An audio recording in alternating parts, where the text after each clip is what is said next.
And Indiana has done it. Their first ever Commissioner's Cup championship, knocking off the Minnesota Lynx.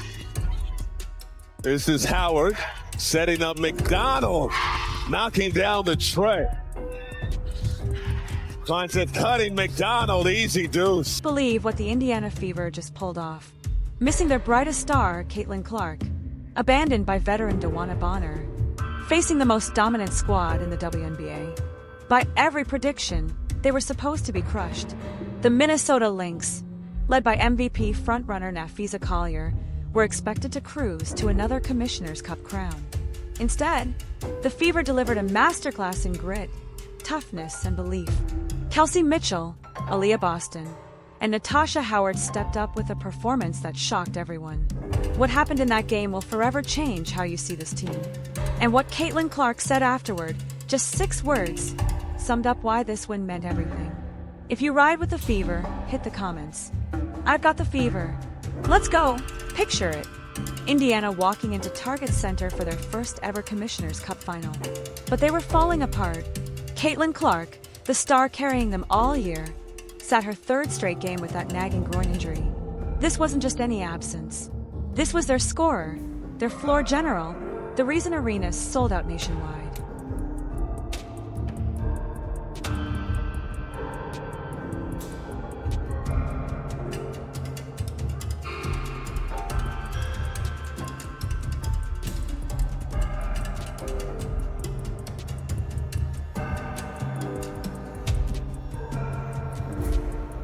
Absence wasn't the only hurdle.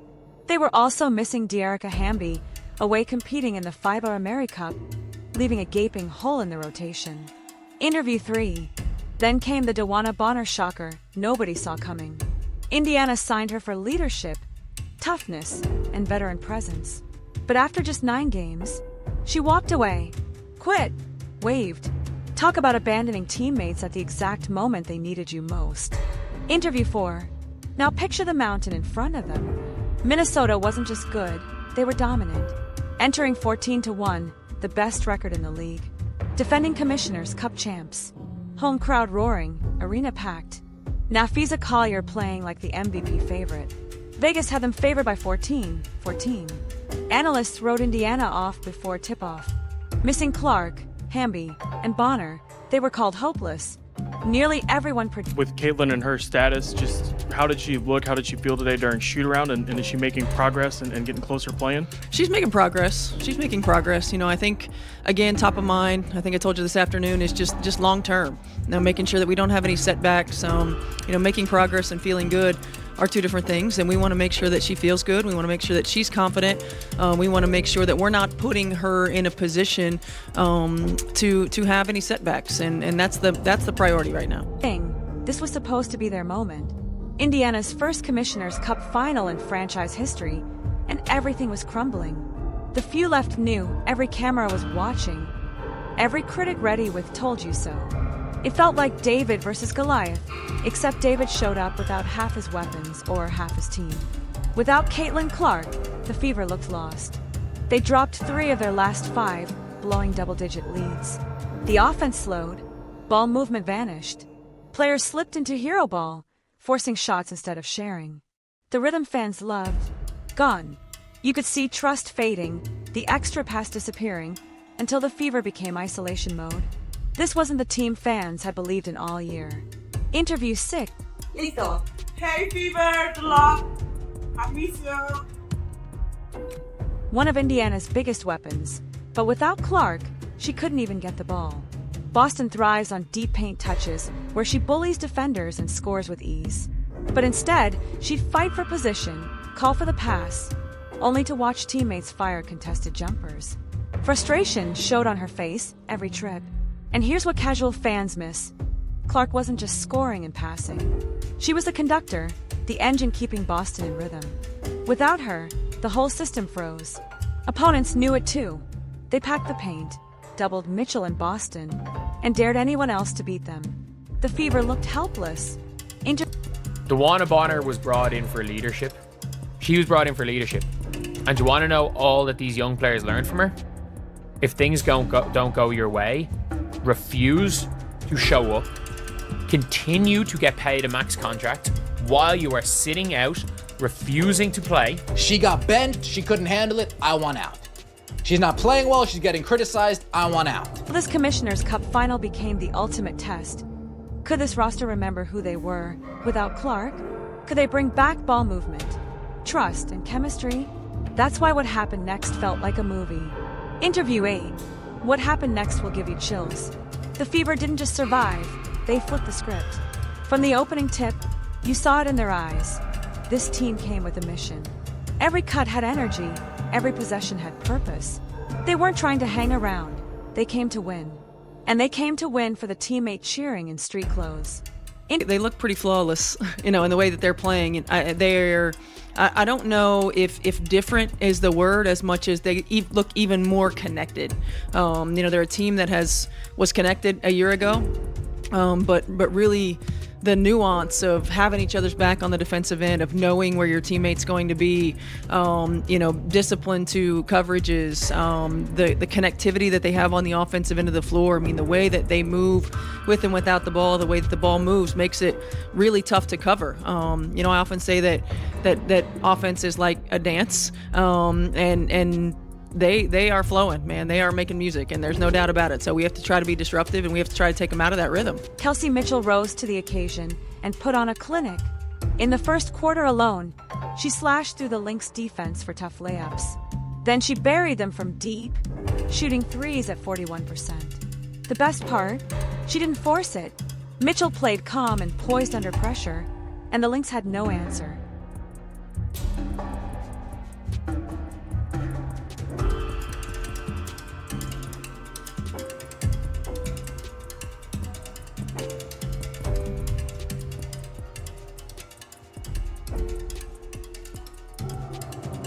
Then Aaliyah Boston finally got her touches, and she delivered.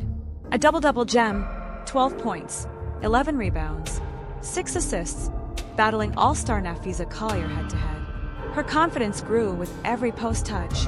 Afterward, Boston showed leadership too, saying, "Everyone is important.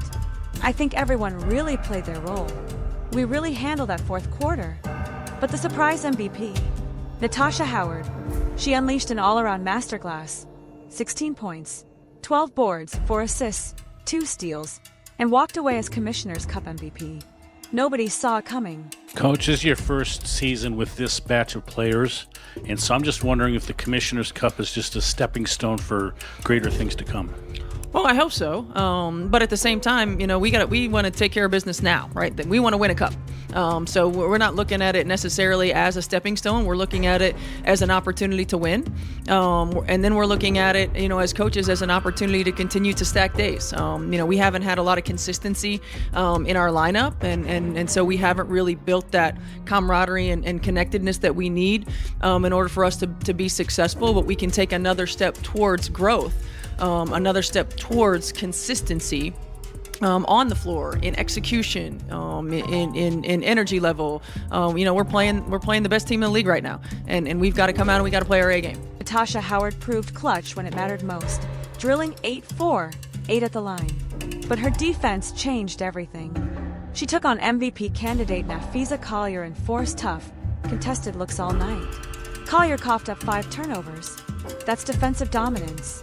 When Indiana needed a tone setter, Howard stepped up and owned it. Then Sophie Cunningham brought that spark every contender needs.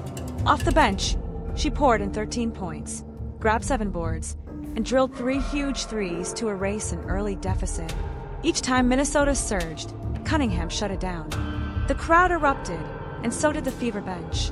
What are some of the keys that you see as to how exactly you're going to do that, or what you guys need to do to approach the game successfully? Yeah, I think we've got to be disruptive. We've got to make sure that we play with a level of physicality that doesn't allow them to just pass the ball around where everywhere that they want to pass it. So we've got to make sure that we're disruptive.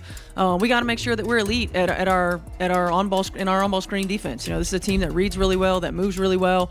We got to be elite at the point of attack on on-ball screen defense. We've got to.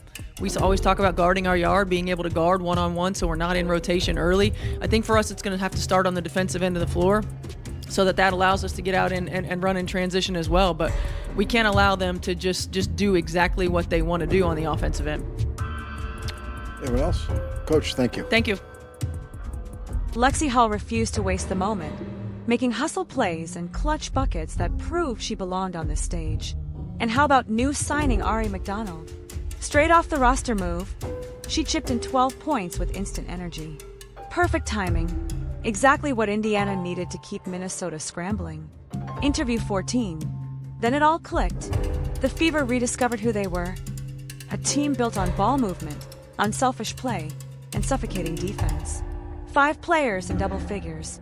Crisp passing, relentless hustle, and defensively, next level, holding the mighty Lynx to just 39 points across the last 3 quarters, forcing them into 34.9% shooting.